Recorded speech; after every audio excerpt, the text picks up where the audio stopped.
আসসালামু আলাইকুম। আজকে আমরা শিখব কিভাবে এই ধরনের 3D আমরা ফ্লাওয়ার কিভাবে তৈরি করতে পারি।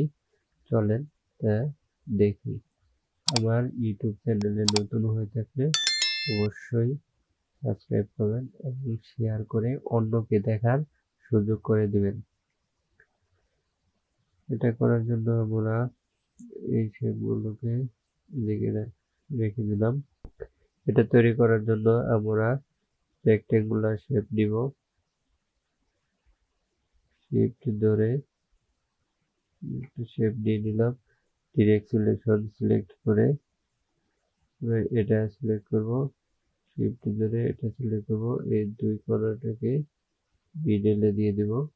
এখন পেন টুল দিয়ে আমরা এখানে শেপ দেব, লাইন দিয়ে দেব। তারপর এই মিডল লাইনটাকে সিলেক্ট করে পেন টুলে যাব। পেন টুল থেকে এই যে এই টুল দিয়ে আমরা এটাকে এভাবে আঁকা করে দেব। দেখেন এটা আঁকা করে দিলাম। এখন এটা সিলেক্ট করে আমি সেই বিল্ডার টুল নেব। বিল্ডার টুল দিয়ে এই পাশে সিলেক্ট করব, এই পাশে সিলেক্ট করব। সিলেক্ট করার পর আমরা এটাকে গ্রেডিয়েন্ট কালার করে দেব।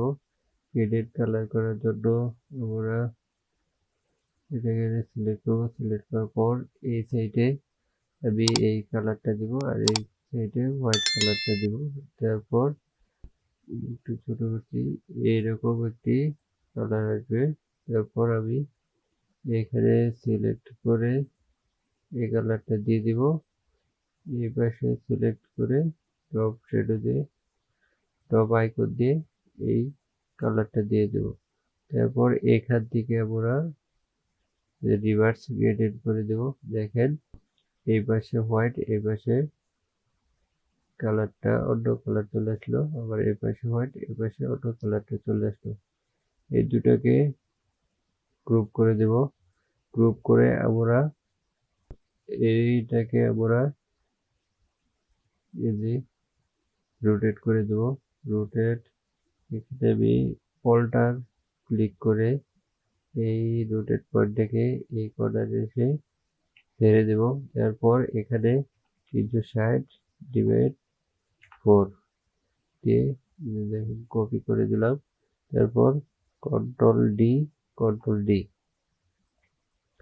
দেখেন খুব সহজে এটা তৈরি হয়ে গেল। এখন আমরা এই শ্যাডো কিভাবে দিব দেখি। এটাকে গ্রুপ করে দিলাম পুরোটা। এই শিপ অল্টার ধরে একটু ছোট করে নিব। তারপর অল্টার ধরে এটাকে কপি করব। কপি করে আমি একটি রেক্টেঙ্গুলার শেপ নিয়ে নিব। এটাকে গ্রেডিয়েন্ট করে দেব। এর পাশে আমি হোয়াইট করব, এই পাশে ব্ল্যাক করে দেব, রেড কালার।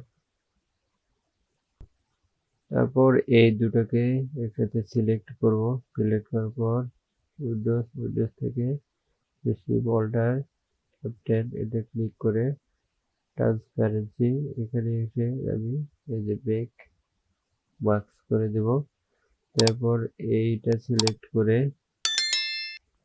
গ্রেডিয়েন্ট থেকে আমি টান দিয়ে এটা দিয়ে দেব। তারপর আমি একটু যদি এটা অপাসিটি কমিয়ে দিই, এটা থেকে একটু অপাসিটি করে দিই। দেখেন খুব সহজে একটি শ্যাডো শেপ তৈরি হয়ে গেল। ভিডিওটি ভালো লাগলে অবশ্যই লাইক কমেন্ট শেয়ার করবেন এবং আমার ইউটিউব চ্যানেলে নতুন হয়ে থাকলে অবশ্যই সাবস্ক্রাইব করতে ভুলবেন না। সবাইকে ধন্যবাদ। আসসালামু আলাইকুম।